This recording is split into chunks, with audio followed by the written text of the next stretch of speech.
Hey, what's going on YouTube, Facebook, whoever might check this out? This is gonna be a mixing tutorial, basically for mixing more live instruments in your tracks and your beats. The track that I have here is called Dead Chance. It's a track that me and my boy J Note, follow him, J Note underscore BCMG. He laid down the piano and some strings. And I did most of the arranging and everything for it. So it's a more of a live instrument track, R&B track. It has a lot of elements, like actual real drum sounds and choir sounds, strings. There's one synthesizer in there, distorted guitars, layered snares, toms, and as you can see, I pretty much just I took out all the MIDI and I made everything audio files. That's because of a delay that MIDI has. So when you're actually trying to mix or master a track, you usually want to have your audio tracks rather than mixing from the MIDI. So to get deep into the mix, I use the audio tracks. Everything's color coded as far as which instruments are which. Like guitars are all like a dark red, piano is purple, and it goes on. I used a lot of buses in order to bust out the instruments, get a group mix of all the instruments that were alike, like the kicks, snares, cymbals, toms.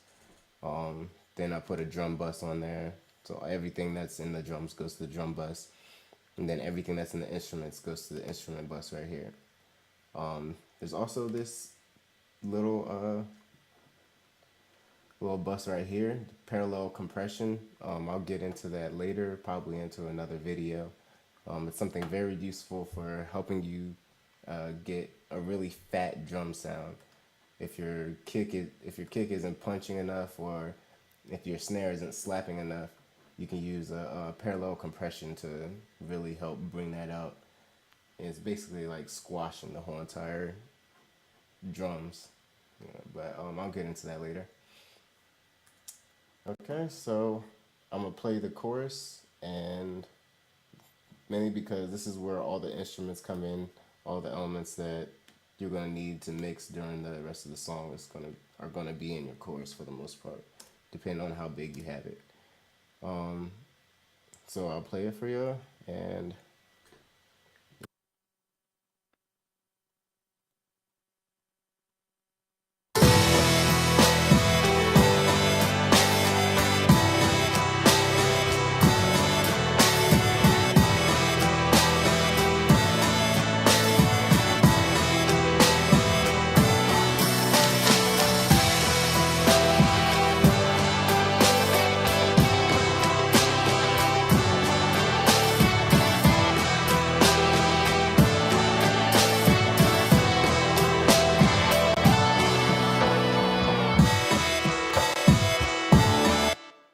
we'll first start off with the kick,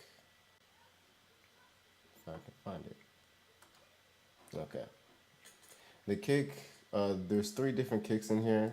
One is actually coming from a sample from a plugin called Sampletron.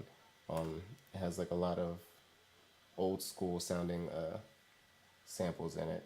So strings and mellotron kind of sounds, if you know what that is. So this is the sample.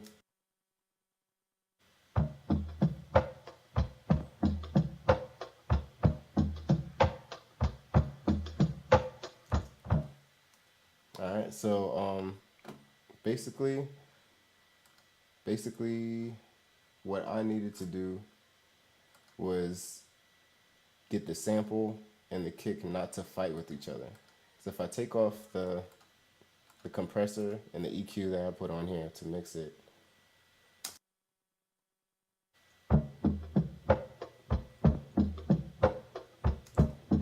there's a lot of low end in there, and that fights with this kick that's right here. So if I undo that,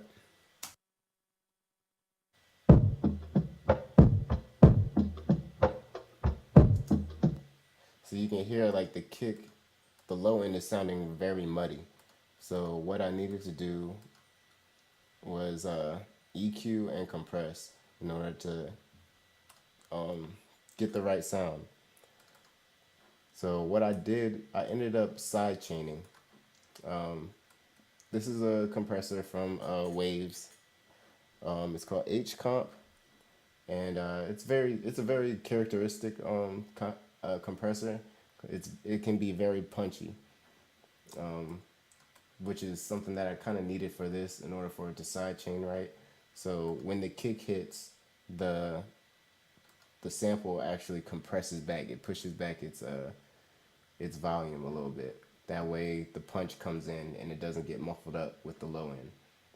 So this is pretty much how you sidechain that.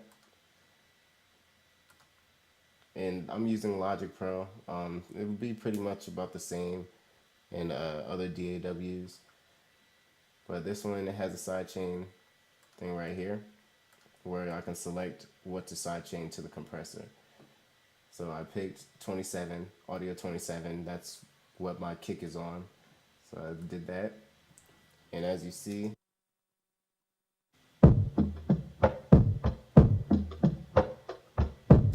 it compresses a little bit. That's what that going back is. It's compressing the sample some so that the kick can come through. And really to get you kind of mess around with the threshold and the ratio in order to get the sound that you want. You don't want it to, when it compresses, you don't want it to pop back too fast. You want it to be kind of subtle so it doesn't really sound like it's being compressed, but it is. All right. Other thing I had to do was throw in an EQ. I noticed that it had a lot of mud, which is really, mud is usually around like 200 to 400. That's since it's really vintage sounding, it's a vintage sounding sample, it's gonna have that kind of characteristic. So I didn't want that much of it, but I still wanted the little tom that they had and the hi-hat and the little bit of kick that they had in it, a little bit of the rumble. So I left it up at about 109 and rose it about 5,000 so you can still hear the hi-hat that it has in there. And in order to mix that well with the kick, this is the kick EQ over here. Did almost the same thing. I took out the mud because this kick by itself did have a lot of just unnecessary low. And I wanted more of just the punch.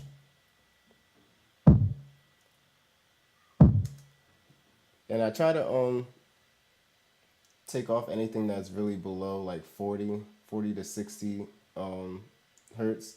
That's because you're getting a lot of low rumble in there. And a lot of your tracks, you're not going to need that. A lot of people aren't even going to be able to hear it unless they have a subwoofer. If I had a subwoofer, I'd probably be able to better judge where to cut it off at. That way you still get the sub, but you don't get as much unnecessary rumble. All the rest of this X crackle is just because the kick sample had a little crackling in it, so I had to try to get rid of that.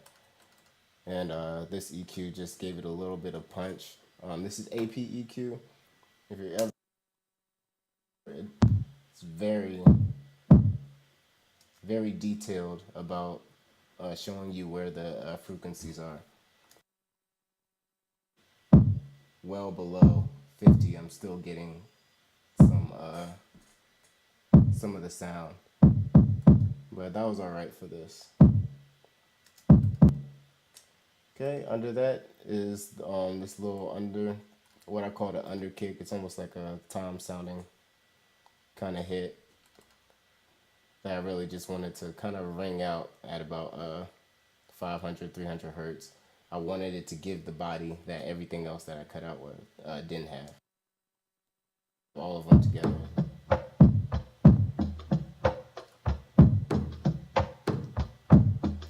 So you don't hear it that much, but it's in there. It adds like an element to like the drums if they were playing.